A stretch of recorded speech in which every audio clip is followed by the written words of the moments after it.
भी बताई। लेकिन आज हम सिकराय उपखंड क्षेत्र के ग्राम पंचायत कालाखो अम्बाड़ी के बीच में स्थित पहाड़ी के पेड़ों को लेकर एक अनोखा दावा किया जाता है जिस पर आप भी विश्वास नहीं कर पाएंगे।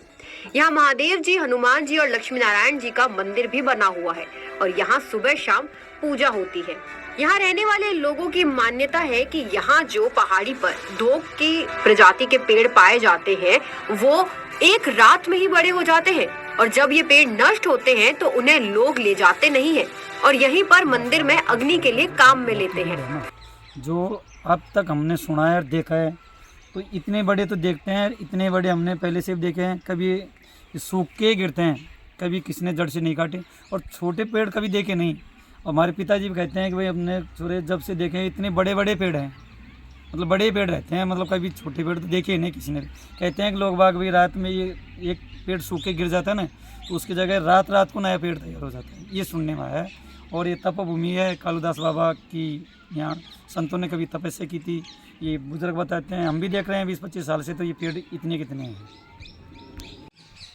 राजस्थान के दौसा जिले के एक छोटे से गांव कालाखो अम्बाड़ी की बात करें तो यहाँ एक रहस्यमय कहानी सामने आती है। यहाँ की रहस्यमय कहानी ये है कि कालूदास का ये मंदिर आप देख सकते हैं।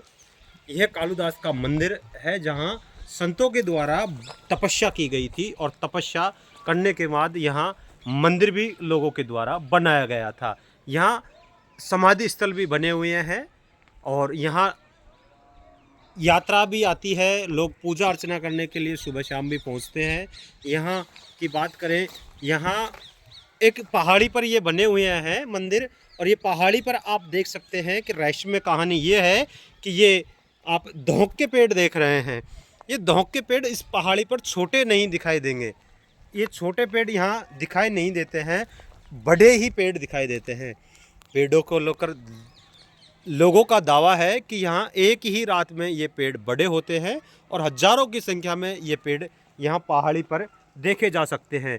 आप सामने देख रहे हैं ये धौंक के पेड़ हैं और हजारों की संख्या में यहाँ पेड़ दिखाई दे रहे हैं। अन्य किसी प्रजाति के यहाँ पेड़ नहीं मिलेंगे आपको धौंक के अलावा, यहाँ धौंक के पेड़ दिखाई देंगे। और कई बार हमने यहाँ लोगों से चर्चा करने की कोशिश की तो उनसे पेड़ों के बारे में विस्तार से जानकारी चाहिए तो उनका कहना है कि ये एक रात में ही बड़े होते हैं और ये पेड़ हजारों वर्ष तक नष्ट नहीं होते हैं। अगर कोई पेड़ नष्ट भी होता है तो वह सूखने के बाद ही नष्ट होता है और सूखने के बाद जो ईंधन या लकड़ी बचती है उसके इस मंदिर पर जलाने के लिए काम में ली जाती है।